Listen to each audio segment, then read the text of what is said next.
Good afternoon, everyone. My name is Tabor Swatsky, and I will be your host today for today's Gopher Solutions webinar. For those of you who are new to our webinar series, this is a monthly webinar focusing on a variety of physical education subjects and topics. Past webinar topics have included PE teachers presenting on specific activities like assessment, fitness, and classroom management. Some of our past presenters have included Dr. Robert Pangrazi, Dr. John Medina, and Jean Blades. Our presenters have done a great job of bringing useful topics and information to the field of physical education, and our webinars will almost always occur the third week of the month. All attendees of today's webinar will receive a certificate of participation for 1 hour of educational credit, and also today all attendees will be entered to win the Assess Pro Fitnessgram Intermediate Pack, valued at $769. This is one of our most popular assessment packs, featuring 3 repetition push-up testers, 3 repetition curl-up testers, and the Quadriflex 4 student flexibility tester. And this is only available from Gopher. Today's webinar is titled Increasing Student PE Participation and Enjoyment Through Choice-Based Action with Jessica Shawley. Today, Jessica will discuss ideas and strategies on how to better engage students and improve results by offering choices to students of standards-aligned curriculum activities. And before I introduce Jessica, I wanted to mention that you will have the chance to ask questions during our presentation. Your questions are only visible to me, the moderator, so feel free to ask any questions you might have during the presentation. And on the right-hand side of your screen, questions can be typed into the questions area at any time during the webinar. We'll accumulate the questions throughout the presentation, and we'll have a chance to address your questions with Jessica at the end of the presentation. And so today I have the pleasure of introducing our presenter. Jessica Shawley is a National NASPE Middle School Physical Education Teacher of the Year. She is National Board Certified along with a master's degree in Curriculum and Instruction. Her high-energy workshops are jam-packed with ideas and resources that support and inspire professionals on a variety of topics, including small-sided games, pedometers, blending fitness and nutrition into activity, integrating choice, grant writing, and professional practices. Teaching at Moscow Middle School in Moscow, Idaho since 2003, the core of Jessica's teaching is built upon emphasizing personal and social responsibility, providing student choice and meaningful content, and teaching a variety of activities that have a viable connection to students' lives. She strives to build a sense of value regarding physical activity, all while trying to have the most fun possible. Jessica played fast-pitch softball at Whitworth University, where she earned her BA in Health and Fitness Education, an endorsement in Secondary Math Education, and Leadership Studies minor. At this time, I will turn our presentation over to our presenter. Thanks, Jessica. It's all yours. Thank you so much, Tabor. And thanks to Gopher for the opportunity to speak today. I'm really honored to be here. My goal for this webinar is to provide practical program models and strategies or activities that demonstrate the powerful practice of student choice and differentiation in physical education that will increase participation and enjoyment. And it complements my blog I wrote for the Gopher PE blog series titled Students Acting Board: How I Started a Choice-Based Fitness Curriculum to Empower Students, Increase Participation, and Improve My Use of Differentiation Strategies. So if folks haven't seen that, they can refer to that on the Gopher PE blog. So with that said, let's get started here. You know, when I first came to Moscow Middle School, it was a transitioning traditional PE program that was beginning to incorporate more lifetime fitness, but the students were definitely reluctant. They were resistant to this change, even though they recognized when we asked them or surveyed them that they understood the purpose of physical education was to learn about lifelong activity, but they didn't really embrace those activities yet quite fully. They really resisted any of the running programs or like circuit training. It was very new to them. So we were in this definite transition, and it challenged me to think, what can I do to help make this more enjoyable, not only for myself, but for my students? You know, how can I help increase motivation, you know, and not feel like maybe like this dinosaur here chasing after my students? How can I empower them and motivate them? So it really got me to thinking, and at that time, I was able to begin work on my master's and I decided to do research in choice-based physical education. There was a lot of great information out there at the time, and there's even more so now. And it was really exciting to dive into it and to have an emphasis in redesigning my fitness curriculum, since that was a definite weak area of my transitioning program model. And ultimately, all this really helped take my teaching to a whole new level and had a really positive impact on my program. When I talk about choice, just referring back to my research, I really found that this new physical education movement that's been around quite a while now was really utilizing student choice to address levels of participation and motivation. It was encouraging student self-management and increasing the student's ability to participate in self-directed activity choices. And overall, what I found when I incorporated choice was that whenever I use it, I want to make it as much as possible a student-centered learning process that's active, engaging, and goal-directed, and it's helping students foster responsibility, promote their decision-making, and provide them with a sense of ownership. So to give you some background on my curriculum design project, where I wanted to improve my curriculum and the program, and I wanted to increase student enjoyment and participation, there were three main components to this process. So first off, I was giving them a solid knowledge base in our health-related fitness concepts. The FIT principle, we were doing goal setting based upon our use of the Fitnessgram, and now we're getting into the Presidential Youth Fitness Program that's been newly released. So it's providing them with this purposeful foundation. And then we went into the personal fitness planning. So we were connecting it to them. I started to teach the students about basic exercise design so that they could develop a fitness plan. And I created a web quest. So if you haven't heard of a web quest, I would write that little word down and you can always Google it later. Now there's the term the flipped classroom, which is really exciting that teachers are really diving into. And a web quest is kind of a mini flip in a way. You can strategically plan a guided experience for your students that they click through online. And so I developed one for the fitness plan, and they created their own fitness plan, and we took a few days in the library and did that. So they had a fitness plan based upon their goals, and then they got to try it out in class. After this, they got to reflect, maybe repeat the lesson, modify it, make some changes, and it really helped. It really gave them a sense of ownership, and then I really tried to connect that with home. Now what's their outside of school physical education plan or physical activity plan? What can they do at home based on what they've learned in class? And the results obviously were great. You know, I really believe in this now. Some of the student quotes, I've got plenty of them, but they said it's much better than normal PE. They were no longer just being told what to do, and it increased that enjoyment and motivation and the overall participation in my fitness curriculum. And it really provided myself more purpose, and it improved my overall curriculum. So the bottom line for me was choice was working, it worked, and so now what? How could I take that to the next level? And I decided to try and include it more throughout my program. So I've got 5 program-based choice models to talk about, and then 5 different activities and strategies. The first one is personal fitness program planning. So we've touched on that now with the background I gave you with my master's research. So we're going to go on to the next one, and choice-based programs. And so what I'm doing now at Moss School Middle School is we've rebranded our physical education program. It's not a traditional program. So when we became a 6th, 7th, and 8th grade middle school, we came up with this catch term of champs. We are champs. We are creating healthy, active minds for personal success.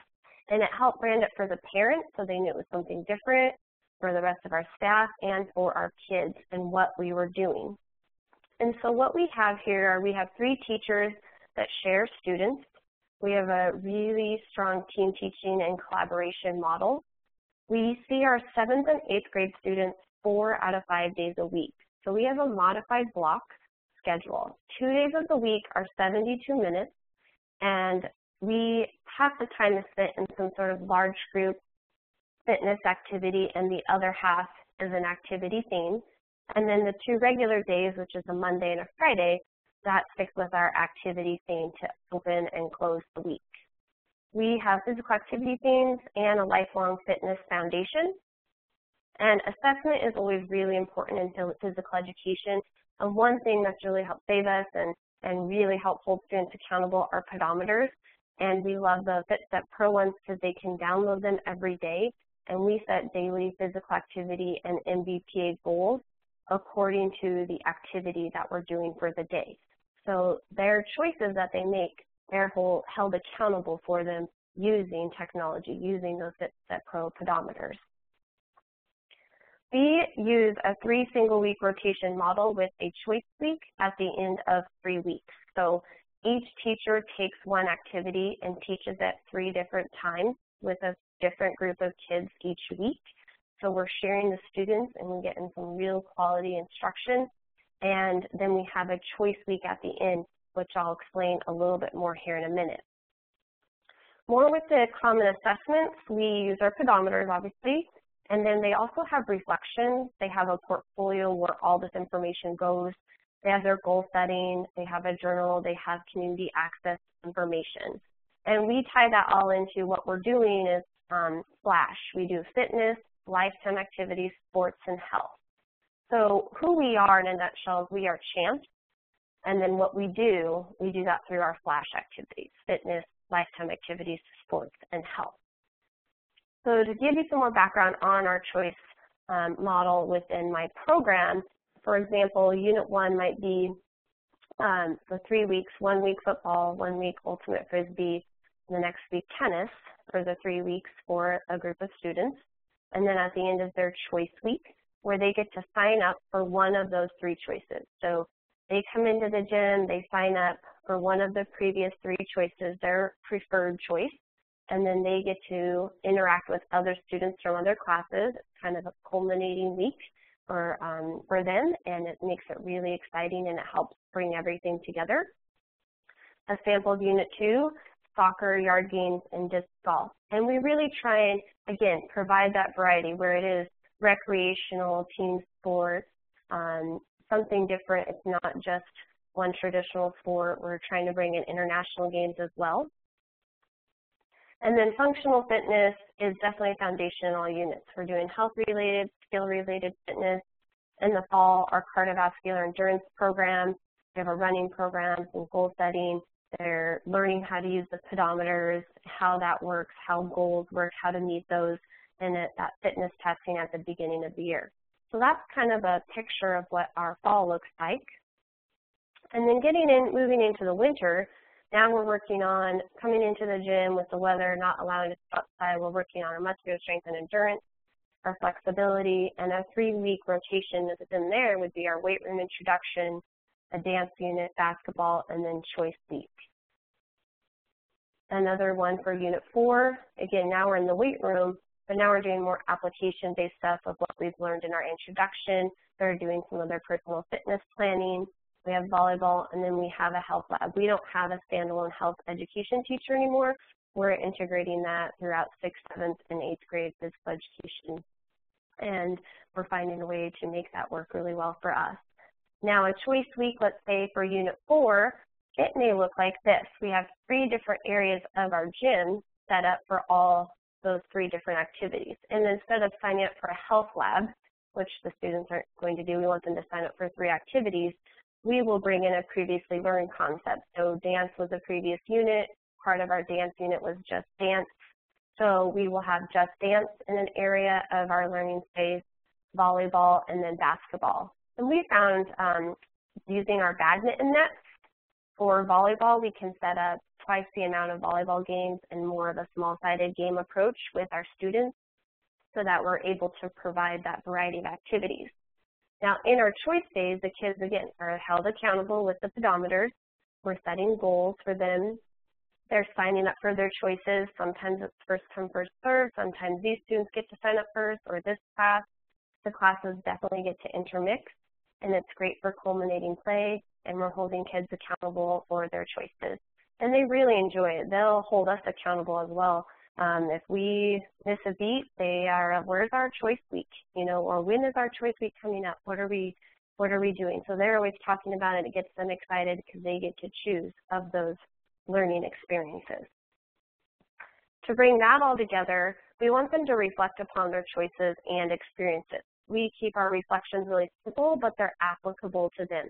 So it might be a half sheet of paper that they're filling out, and they circle their preferred choice. In this example, it might be yard games. And then the next question, they have to share some reasons why they enjoy it, so some personal application. And then the next question is about the health-related fitness benefits, so what they've been learning, how that applies to them, or assessing their knowledge. And then lastly, community access. How can they access this activity outside of the classroom? We want them to be able to connect with that. What do they need to be able to do it? Where can they do it? And this really helps with it, and it's a nice brief check for us, and we're also getting to know the students a lot better as well. And it's integrating in our writing and our literacy. It's a really nice way to do this. Okay, next here, I was able to go observe other schools as well during my research, so I thought it was something important to note that there was a great school that I observed in my area that had a really innovative choice program. They were able, with the same amount of students, to offer more activities, so they may have had 4 to 6 choices depending upon their numbers, because they were able to utilize 8th grade teaching assistants. So they trained TAs to help run activities. And so a teacher in that top gray box might have 3 different activities that they have TAs helping to run them, so the teacher was still able to supervise, interact with the kids, teach, and the TAs help support those learning experiences, and they were doing small-sided games. So teacher A might be with that first group, and teacher B might be with that second group you see below that has ultimate frisbee, softball, and the JAWS, the jogging and walking sticks. And that was when it was really outdoor, great weather. They called it sunny games. They had innovative names for everything. Their kids were a 7th and 8th grade mix, and they signed up every week.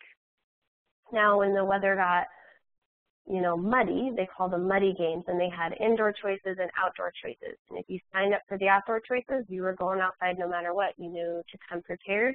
If you preferred to stay inside when the weather got bad, there were some indoor choices. So it was really innovative to watch, and it really helped us form our program where it's at today, and we've taken from that what works really well for us. Okay, talking about running programs and integrating choice. We really want to teach kids about lifetime fitness, health-related fitness components.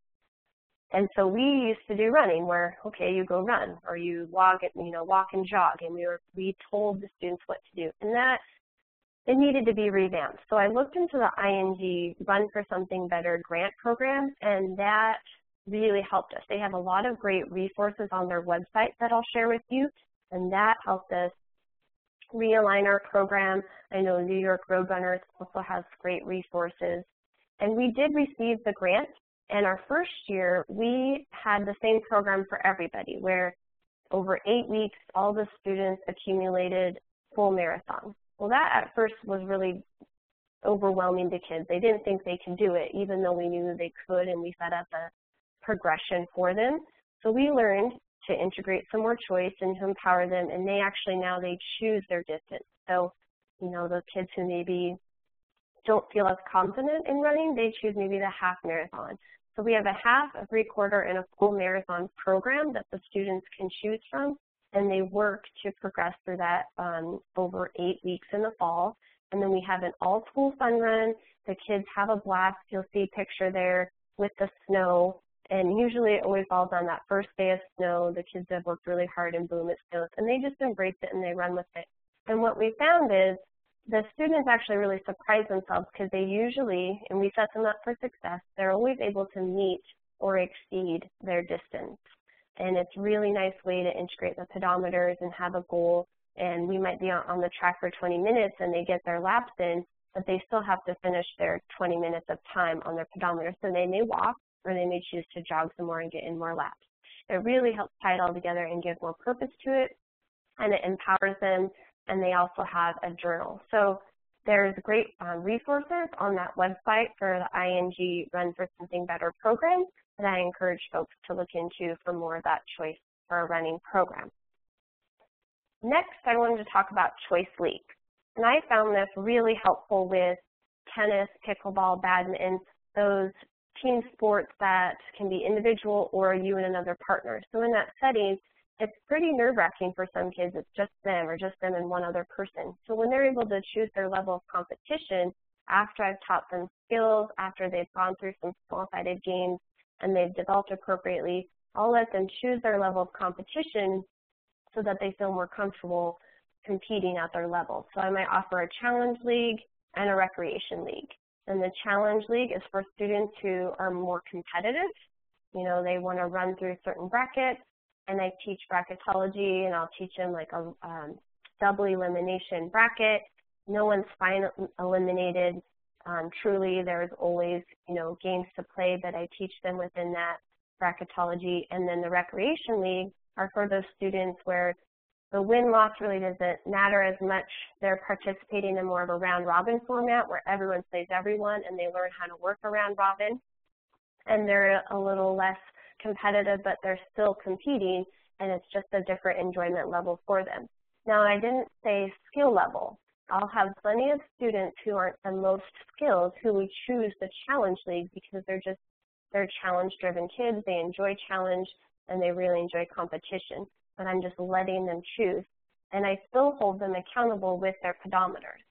A couple other leagues here is a practice league. If you have a significant amount of students who maybe still need some extended practice, you could have a practice league to set up some more practice drills and then put them into small-sided games within that safe setting.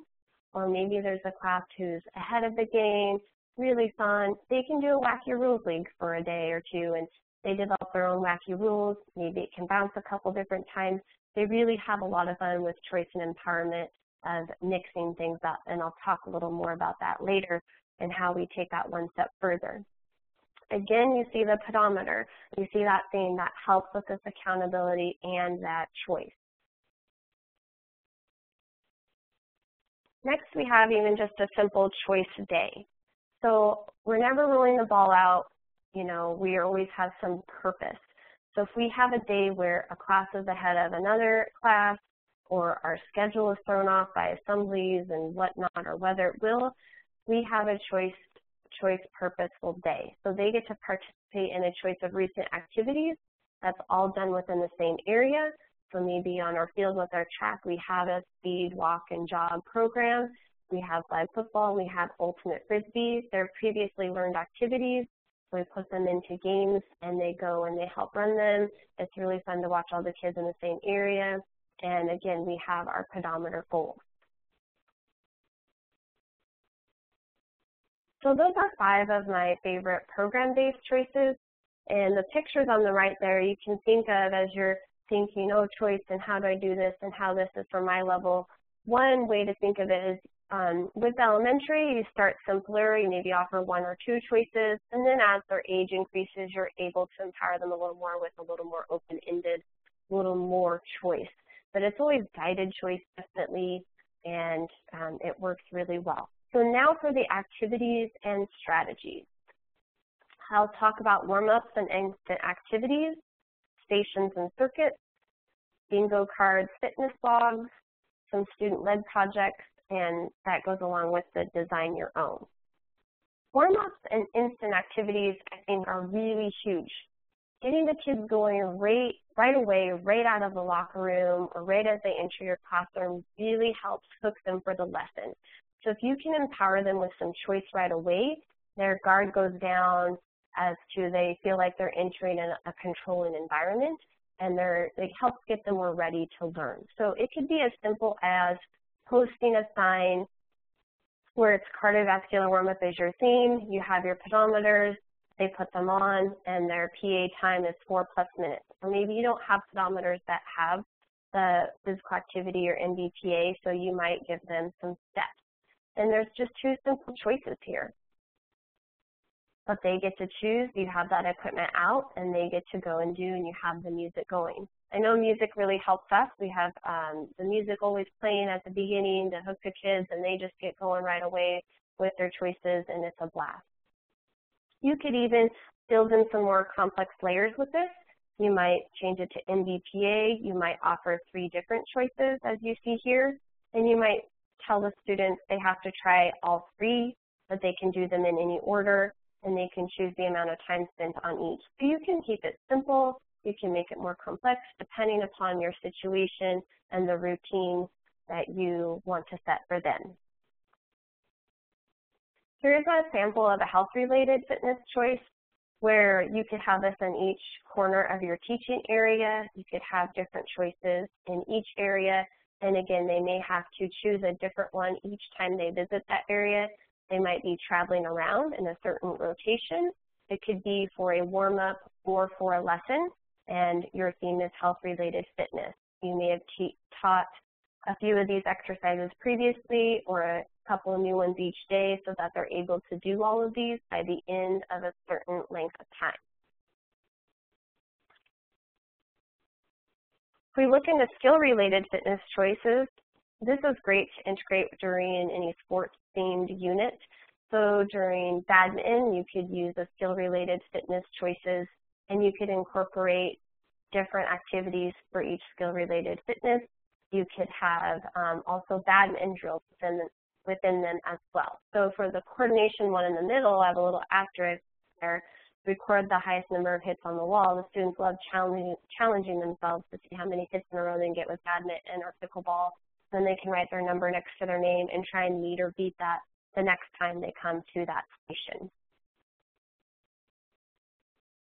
And again, it can be for a warm-up, for a lesson. You might not have all 6 choices out. You might only have 3 of the skill-related fitness concepts you're working on for the week, but that's an example of all of them together. When you're thinking about your choice signs, visuals are always good, keeping it simple, maybe just 2 choices, but we're also providing vocabulary, definitions to substitute literacy, linking to the health-related fitness, our Fitnessgram. These sign examples are from Terry Galley-Quinn, who is the Southwest District Teacher of the Year. She had some great signs that she posted all over her gym, and the students had a routine where they came in every day. They chose the order of their activities. They helped with setup and takedown, and it was a part of their daily warm-up. So she used great clip art here, and they had different choices. Lastly, here's a pretty innovative one utilizing a 2-area, an upper gym and a lower gym. The kids had been taught a certain rotation of the direction that they could walk and jog, and then they had different stations that they'd learned, and they were just out there at the beginning of class, and signs were posted, and the students were expected to, based upon their strengths and weaknesses for fitness testing, they were expected to stop at their stations and improve their strengths and their weaknesses. So they would get to spend some time at the jump ropes for a few minutes and then move on. The agility ladders, the pull-up bar, it was their choice. They had plenty of choices, and they had a lot of students going at the same time within this space. And again, they helped with the setup and the takedown, and it was just part of their daily routine and warm-up, and it really worked well for this set of teachers. Here's a basketball choice warm-up or a lesson sequence. I always like to really incorporate fitness during my sports units as well. So I love using station cards, and you might have shooting in one area, dribbling and passing stations in the middle, and you can use different cards. You can have a couple of different choices there so they can challenge themselves to their ability level. And then you can have some fitness stations on the other side of the area. And students could rotate on the music, or they could do one choice, or maybe they have a team that's traveling around, since this is a team sport where they get to choose and a new person gets to make a choice each time they rotate. Maybe they have to go to a new one each day, and by the end of 4 or 6 lessons, they visited everything. There's really a great way that you're providing a lot of different opportunity and then choice within that opportunity and learning sequence. So stations, definitely with choice, because stations, just as stations can get kind of boring to students, so developing those layers within them as they're learning can really help keep things exciting. And it can be as simple as just option 1, option 2, or level 1, level 2, level 3. You can say beginner, intermediate, advanced. There's a lot of different ways to sell that to the kids and to lay it out in front of them. Choice can really be modified through intensity, reps, sets, or the type of activity that you're offering. You could even think of choice within color coding. A lot of fun activities now go with the great color coding we have for equipment nowadays that goes with the food groups, and you can incorporate nutrition into that, or you can use those colors for the health-related fitness components. So if they're stopping at the red cones or the red area, it's cardiovascular. You know, maybe they have to build their plate. There's just a lot of fun ways to utilize choice and variety within the equipment we have and the ability level of our students. Here's an example of bingo. So I have a bingo card here that I've developed and added layers to, and on the top left there it says choose your level of difficulty. So it's both an abdominal exercise, and this was for in our weight room according to the equipment we had available, and so they could choose level A or level B. And then I have M and T in lines, and so they could write in the muscle names if I required it of them for that learning sequence that day, or they might have to write in the type of exercise that it is. And this was great because the students could work out with a partner or a group, and they would choose A or B. They could even do it individually, and I would have them circle choices one day for a bingo, and then I could have them square, draw a rectangle around their choices the next day. So they were made to make different choices each time, and I could use the same sheet of paper until it was all filled in, and then I could hold them accountable for their learning as well. And if you had younger students or you didn't have as much time, you could make it a tic-tac-toe game, and then you can also give them a blank sheet, and you can have them design their own. You know, they can take ownership of it, they can take what they've learned and see the equipment that's available, and they can design their own and then try it out. When we go into the weight room, even with our weight logs, we have choice built into them.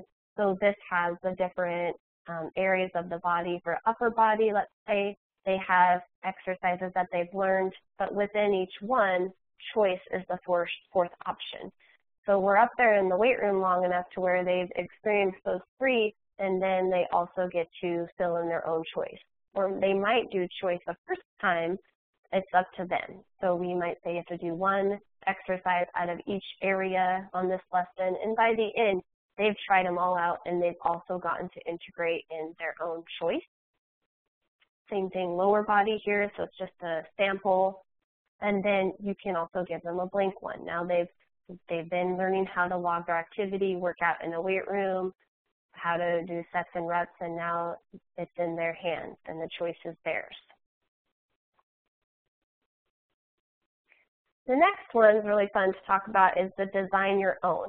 And I'm just always so impressed with what kids can come up with on their own. And so really embracing choice and handing it over to them sometimes after you've taught them something is really fun. So I have 2 different ways to utilize this. And the first one is for specific games. So I've found this works great with pickleball, volleyball, and yard games, where I may have taught the traditional games, and we have fun with that learning experience. But then next I have them design a new game with their team or with a group. And I'm very specific on they have to modify, add, or subtract like 3 rules or gameplay aspects. I have a little assignment sheet that they can fill in. They practice the new game, and then I split them up to where they have to go out and teach the new game. So everyone's accountable for being able to know the new game and being able to teach it, and then they go out. So it's kind of a little jigsaw activity as well. And you can see the picture there with our yard games. Those students, they decided for their new game, they incorporated balance, and that was one of their rules for washer tosses. They had to balance on the balance disc, and they had a great time with that. I've also done this with fitness routines or fitness projects. So After learning maybe some circuit training, they are in a group and they choose a specific amount of exercises, different types, and they put together their own workout routine, and then they actually teach it to the class. Within all of these, definitely having a little guide or assignment handout to give them is helpful. I'll give you my Weebly site at the end that has some of these samples posted, so you could take them and modify them and make them your own. And then I enjoy using that sport education model as well, where everyone has a role to fulfill within that learning activity so that everyone's involved and held accountable.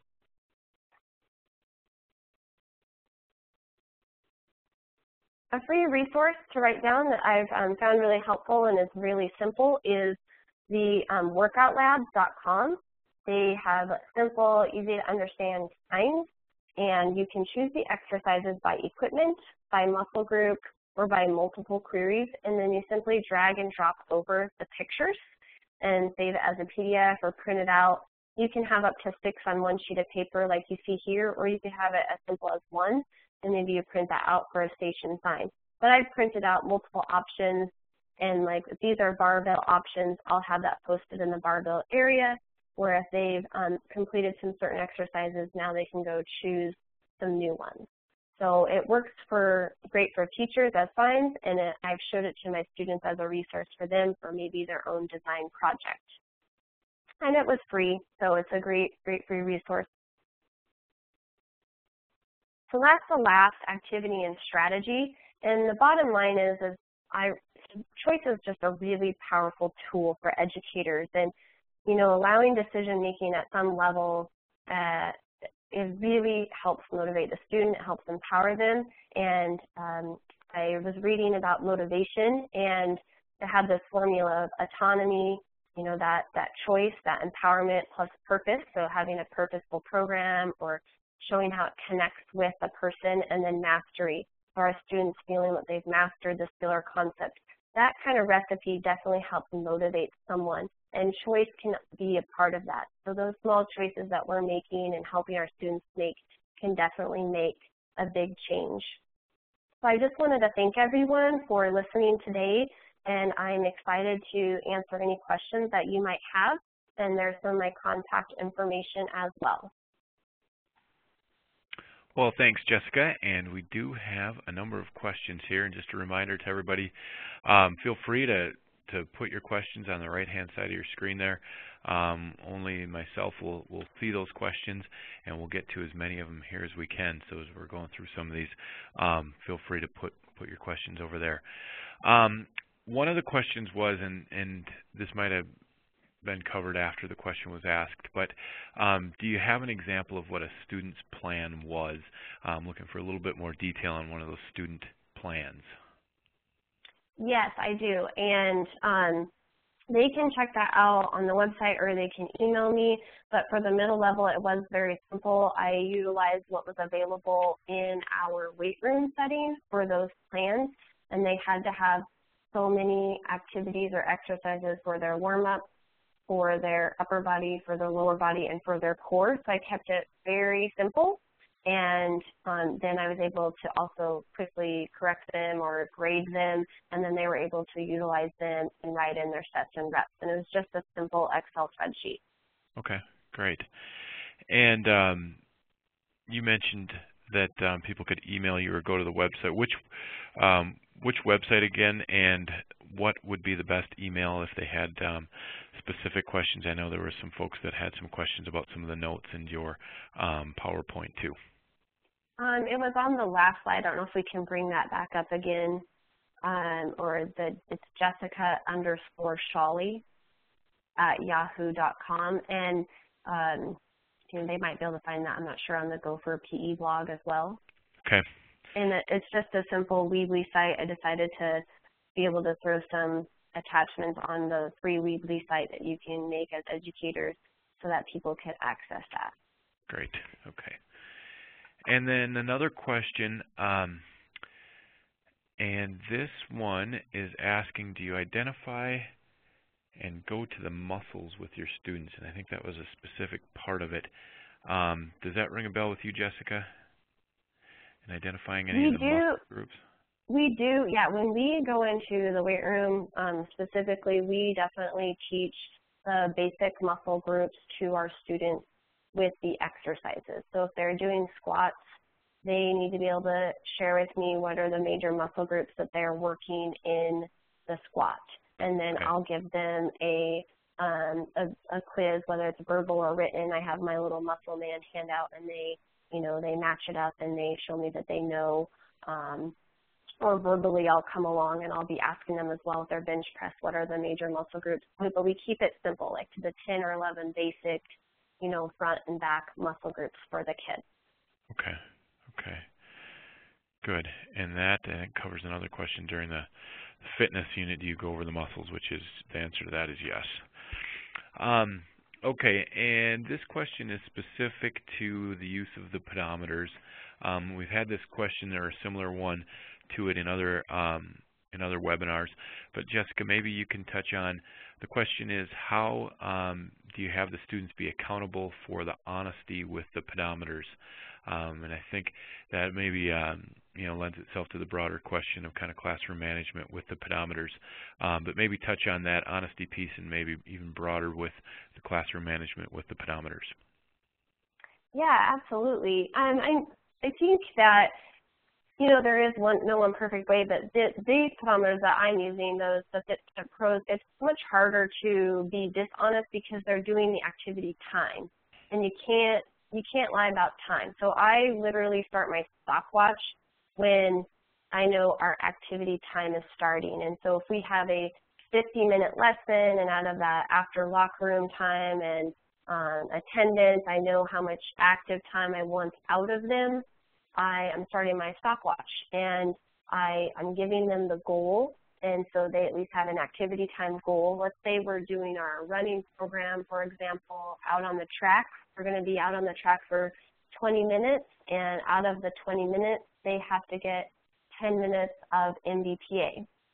So it empowers the students to choose how they're going to do that, but there's always that total physical activity time goal. So after their 10 minutes of MBPA, whether it be running, jogging, or speed walking, because that's all acceptable MBPA, then they have to still fulfill the rest of the 20 minutes. They can continue to push themselves at a high level, or they can slow down a bit, and we can increase that MBPA goal. But if they come up to me and say, I'm done, and I look at my stopwatch, and this does happen, and they show me I've got 30 minutes of activity time and 10, 15 minutes of MBPA, and I look at my watch, or I know how long I've been out there, and I was like, we just got out here 10 minutes ago, so you didn't reset your pedometer. We asked all the kids at the same time, okay, reset your pedometer when we use this specific strategy.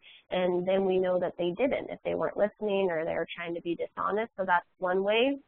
Or if you're doing the whole time, from start to finish of the lesson, if a student has, over an hour's worth of activity time, yet you only had them for 45 minutes, they're not being honest with resetting their pedometer. I can look at my downloads and I can go speak with that student.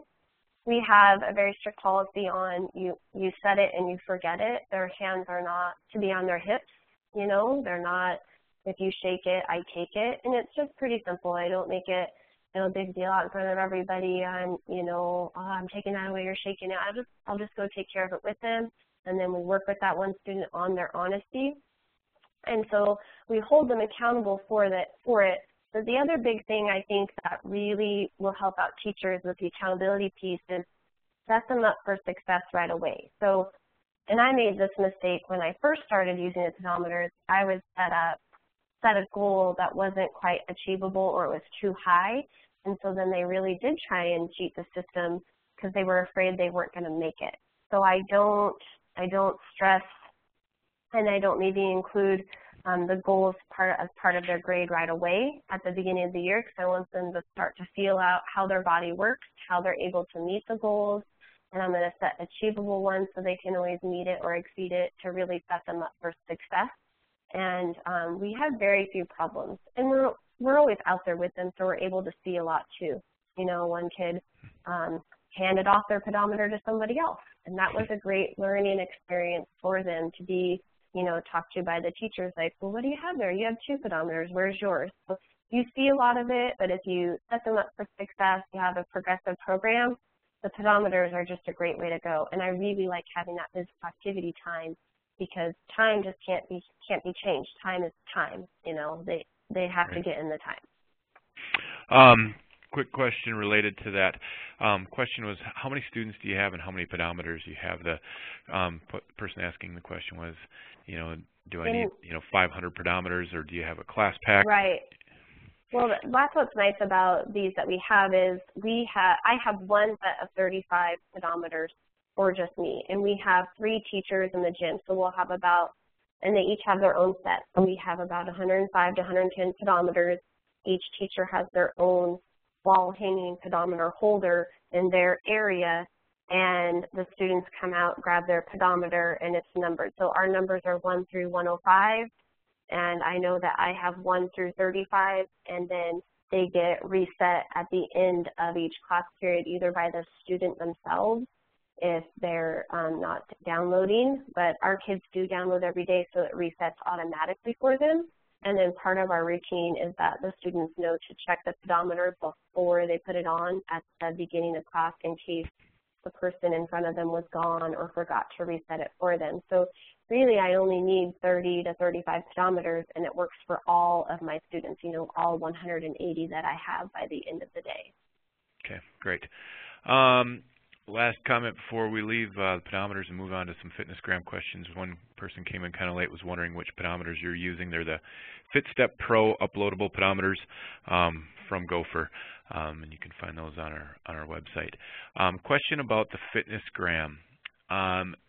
Do you use it to start with? And if you do, well, let me ask you first, Jessica, do you use Fitnessgram? Yes. Okay. So the question is, how do you assess them for their final scores? The comment is, if I let them assess each other, their form is sloppy, but if I assess them, it takes forever. Yeah, I think that's a hard balance, and I think that's something that you have to decide as a teacher is what's the ultimate goal. And I know that Gopher's had a couple of previous webinars on Fitnessgram specifically, and I think those would be really helpful for that person to go back and listen to as well. Maria Court had great ways to work in Fitnessgram in different ways, and I really liked her innovative strategies. She had different rotations and the kids moving to different areas. But for me, we do have the kids help with the testing because I don't want it to take too long, and ultimately their fitness is all about them, and there's only so much you can do. I mean, you want to be there to watch them, and you want to hold them accountable to be working with one another, and what does it mean to be a good peer buddy and be helping somebody out. But it's not going to be completely perfect, and that's why it's nice that it's a healthy fitness zone for the kids. And I think the kids need to learn how to be honest right away, and I think that's just an important skill for them to learn. So I do have my kids help test each other and partner with each other, and I'm excited to take the ideas from Maria's webinar and start integrating them in more, where once a month we'll have that practice Fitnessgram lesson where the kids are working on some of those different suggestions, and I think that will really help them in their honesty in the long run. And then they use those scores just to inform themselves and for goal setting. So it's not part of their final grade. It's for their fitness program planning and for their goals. It's not like a pass or fail right now at this part in our program for us. Okay. I hope that helps that person answer that. Good. Question related to adapted PE and choice-based curriculum. How would you approach your style of choice-based curriculum with DAPE or adapted students or an adapted class? Oh, that's a really good question. We do not have a large adapted population, but what I do love about choice and what we're able to do with our adapted population that's, integrated into our normal classes is that the students learn how to work with one another and how to work within that choice format. And so peer buddies work really well, and it helps reinforce communication. And maybe with some levels of kids, you're not able to provide as much choice, and you really simplify it to meet the level of that student and where they're at. Okay, good. Question related to the time spent on each sport or activity. Wondering, do you only spend 1 week on each sport or activity, or do you have any units that go longer than a week? At this time, we're about 2 to 3 years with this model. We are doing 1 week on the one specific sport or activity and then the choice week. So the student really they get in 1 week for sure, and then they might get another week if they chose that as their selected choice week. There's definite pros and cons. I've tried a variety of length of units. I don't like going too long. 1 week is really pretty brief, but we found a way to teaching it, over 7th and 8th grade how to progress. I wish I could find more of a middle ground, but what we found right now works really well for us. And then we always have the health-related fitness and the functional fitness as a year-long thing, so that's never goes away. And the kids like having the variety. That's just the level I'm at. At the middle school level, our job is to teach them a variety of activities and develop their skills. So a lot of activities, it might be a different activity, but still developing some of the same skills. Okay, and great. So that's nice. And so yeah, that week is where we're at right now with the choice week, which gives them a little longer. And then depending on your weather or from fall to spring, we're able to bring back on those choice dates and previously learned concepts. Okay, all right. And just a clarifying question, you mentioned there's 3 teachers and you each have 35 kids. Do you teach at the same time, or do you teach at different times? Do you only have 35 kids per class? I have 35 students, but we're all in our gym at the same time, but we have different areas of our gym. So okay. When we're together doing our functional fitness and our large group fitness, we'll have 3 different areas of all classes going on circuit training or our dance or whatever that large group fitness is in the gym. So and our gym has more than 1 floor, which is nice. So that helps us out with these 3 teachers. And then we'll break off into our different areas, the dance area, the weight room, or outside we'll break off. Someone might be on the football field, someone might be out on the baseball field, that green area, someone might be on the tennis court. So it's 3 classes at the same time. Great, okay. And a classroom management question. How do you handle students that don't want to participate and would rather sit out? Something that I know a lot of teachers deal with. That's a good question. That's always a tough one. We don't have a lot of that. I just think that sometimes we have to meet the kid where they're at, and you have to find out why, and that's going to take some more rapport building with the kid and finding out what's going on. That's why pedometers work really well. I mean, they have to participate to earn credit for the class. Ultimately, they need to be doing something. If the kid's having a bad day, they might not want to do exactly what's going on. I had a girl who was scared to death of kickball, and so for a day I was like, she's going to walk and get in her activity time in this area where I can still see her, and then we're going to have another discussion. And then I found out the reason why she was being really resistant is because she was afraid of the game. And then we worked out how to play the game for her, we modified it for her and set her up for success so she could participate and earn that activity. So I don't have a lot of it because I find a way to work with the kids right away as best I can.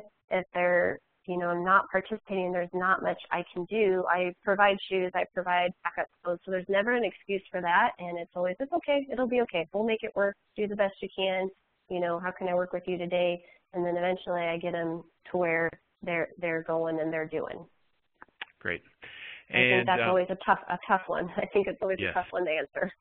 It is.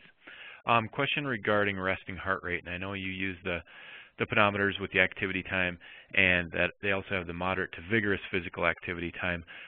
But the question relates to how you discuss resting heart rate, and probably in relation to the use of the pedometers. That's something that we need to dive in a little bit more with our kids. Like we talk about rate of perceived exertion, and that scale, like from a 1 to 5, where you feel you're at.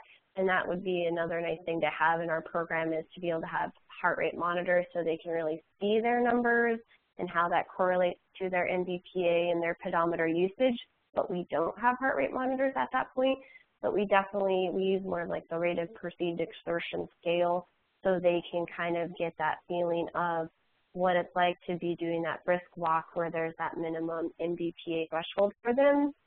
And then there's just the activity time, and then teaching them how that feels, and then comparing activities. I'll do, within that 72-minute time frame. In the fall, we'll be out on the track doing our running program, and they'll accumulate activity time and NBPA, and then we might go over to disc golf. Well, that's very different and can be, depending on how you're teaching it, intensity-wise. Right. So now we'll look at our pedometers before we start disc golf, and we'll analyze, okay, we got 20 minutes of activity time, 15 minutes of NBPA. That was pretty intense. So now remember these numbers, and then we'll reflect again at the end of disc golf. How much more NBPA did we get or not get? How much more activity time though? And then what were the different intensities? Or I'll have kids reset their pedometers. That's not the best option because I want them to download at the end of the day, but sometimes it's just a great strategy.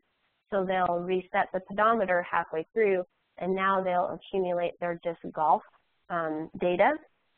And then I'll challenge them to meet or beat it to try and increase the intensity of disc golf, and or we'll just analyze it and we'll compare. Or did you double your activity time at least, or were you able to double your NBPA? So that's one way you can use the pedometers and work with intensity, and then the rate of perceived exertion scale if you don't have the heart rate monitors. Okay, great. And then also taking your pulse, and learning for the pulse to go with that rate of perceived exertion as well, obviously, yeah. Okay. A lot of interest in using your model to develop curriculum in other states where some of our attendees are at. The question is about state PE standards with your curriculum. How did you incorporate those into your curriculum, and how often do you visit or update your curriculum from the standpoint of state standards? Well, we're really lucky. Our state standards, they align with the national ones, and they'll still, it'll be neat now to look at the new national ones that are coming out. So we'll look again at our curriculum.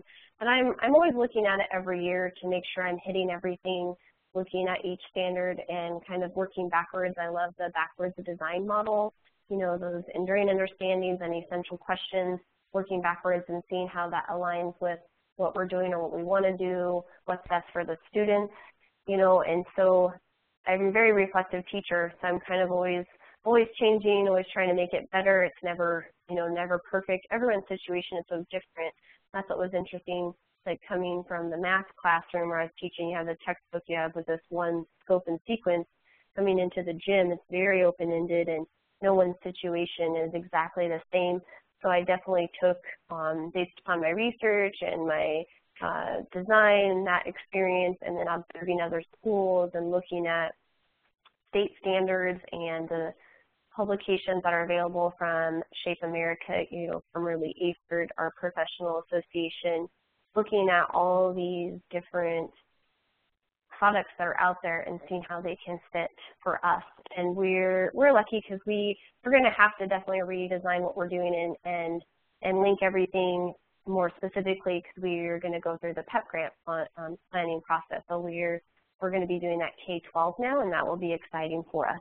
But I do think on those standards and how everything connects within those. Great. Well, that is all the time we have for our questions. I'm going to announce the winner of our Assess Pro Fitnessgram Intermediate Pack.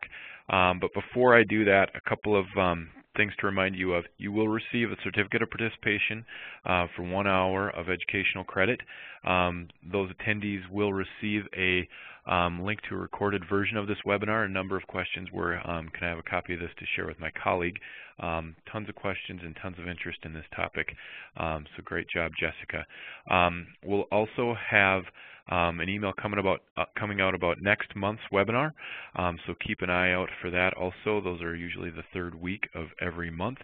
So at this time, let me announce our winner of the Assess Pro Fitnessgram Intermediate Pack, $769 value.